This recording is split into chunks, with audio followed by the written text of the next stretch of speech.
Assalamualaikum warahmatullahi wabarakatuh. Alhamdulillah, assalatu ala rasulillah, wala hawla wala quwata illa billah, amma ba'du. Pertama-tama kembali kita ucapkan syukur kehadirat Allah SWT. Selanjutnya kita kembali bertemu pada pelajaran sejarah tentang tokoh pembaharu Islam modern untuk melanjutkan materi kemarin tentang pembaharuan era modern, peradaban Islam era modern. Pada pertemuan kedua ini kita akan membahas tentang tokoh-tokoh pembaharu dalam Islam. Pada bab ini kompetensi kita adalah tentang menelaah perkembangan Islam pada masa modern, kemudian mendeskripsikan perkembangan Islam era modern, dan diharapkan nanti peserta didik mampu menelaah dan mendeskripsikan perkembangan Islam era modern. Dan indikator yang harus dicapai dalam pertemuan kali ini adalah mampu menganalisa Islam periode modern, kemudian menganalisis tokoh-tokoh pembaru Islam. Yang ketiga yaitu mampu menganalisis jenis pembaruan Islam. Tadi dapat mendeskripsikan perkembangan Islam era modern. Dan di antara tokoh-tokoh tersebut kita sebutkan di bawah ini. Di antara tokoh pertama yang kita temui adalah ada Muhammad bin Abdul Wahab 1115 Hijriah. Beliau adalah seorang Arab, kelahiran Najd. Kemudian pada gerakan selanjutnya dia melakukan satu gerakan fundamental dalam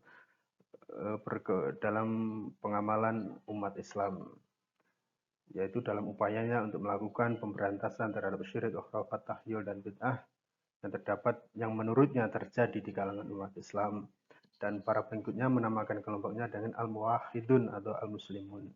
Gerakan yang dilakukan ini terkenal juga dengan gerakan Wahabi.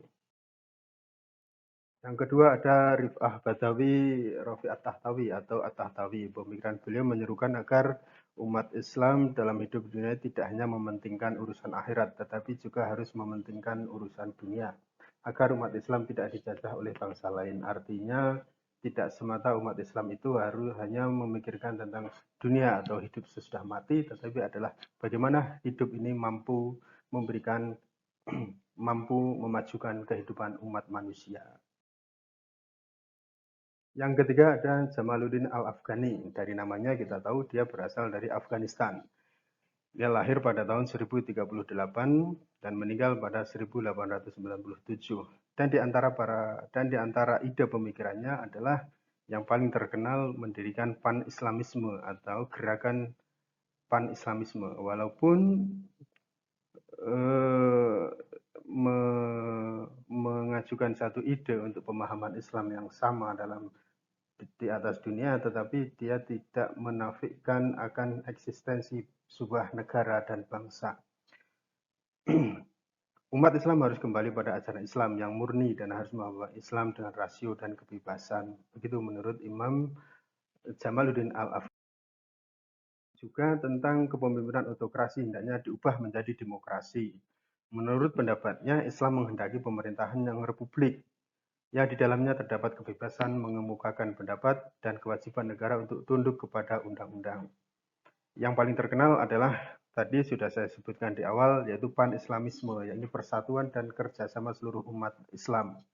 Karena persatuan dan kerjasama seluruh umat Islam sangat penting dan di atas segala-galanya, dan tetap mempertahankan eksistensi sebuah negara dan bangsa.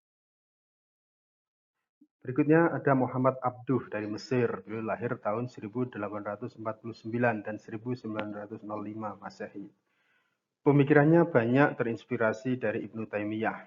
Yang banyak dia usulkan adalah pembaharuan pendidikan dalam umat Islam, karena ia berpendapat Islam akan maju bila umatnya mau belajar tidak hanya ilmu agama tetapi juga sains. Jadi apa yang diimpikan oleh Muhammad Abduh adalah meniadakan dikotomi antara ilmu agama ataupun ilmu umum. Menurutnya semua ilmu adalah milik Allah. Tokoh berikutnya adalah Muhammad Rashid Ridho.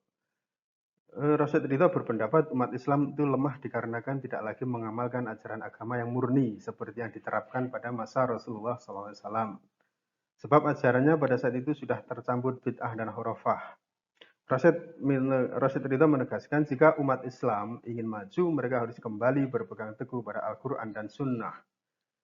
Oleh karena itu, menurut Rasyid Ridho, perlu menghidupkan toleransi dalam bermadhab, bahkan termasuk dalam bidang hukum, walaupun ia sendiri dikenal sebagai pengikut madhab Hambali. Berikutnya ada Muhammad Iqbal dari Pakistan. Hari ini yang kita kenal sebagai negara Pakistan, pada waktu itu adalah masih disebut India. Muhammad Iqbal lahir di tahun 1876 sampai 1938. Ia dianggap sebagai salah satu tokoh penting dalam sastra Urdu. Dengan karya sastra yang ditulis baik dalam bahasa Urdu maupun Persia, Iqbal dikagumi sebagai penyair klasik menonjol oleh sarjana-sarjana sastra dari Pakistan dan juga India, maupun secara internasional. Meskipun Iqbal dikenal sebagai penyair yang menonjol, ia juga dianggap sebagai pemikir filosofis Muslim pada masa modern. Berikutnya ada Syed Ahmad Khan di India. Syed Ahmad Khan lahir di Delhi pada tahun 1817. Menurut keterangannya, beliau berasal dari keturunan Sayyidina Husain, yaitu cucu Nabi Muhammad SAW. Syed Ahmad Khan atau Syed Ahmad Khan, Syed Khan adalah seorang pendidik, reformis, politisi, dan modernis Islam dari India. Sir Syed mempelopori pendidikan modern bagi umat Islam di India dengan mendirikan Muhammadan Anglo-Oriental College. Kemudian berkembang menjadi Aligarh Muslim University yang terletak di Aligarh, Uttar Pradesh, India. Sir Syed dianggap berjasa dalam melahirkan generasi kaum intelektual Islam dalam politikus Islam di India. Berikutnya ada Sayyid Qutb dari Mesir. Beliau lahir tahun 1906 sampai 1966. Beliau adalah seorang penulis, pendidik, ulama, penyair, dan juga anggota utama Ikhwanul Muslimin. Ikhwanul Muslimin adalah sebuah organisasi yang ada di Mesir pada era 50 dan 60-an. Dan pada tahun 66, dia dituduh terlibat dalam rencana pembunuhan Presiden Mesir Gamal Abdel Nasser dan dieksekusi dengan hukuman gantung. Karena situasi politik waktu itu dan Ikhwanul Muslimin terseret dalam banyak arus politik yang keras dalam upaya penegakan pemerintahan, maka akhir dari Sayyid Qutb yang begitu tragis, satu kisah tersendiri dalam sejarah Islam.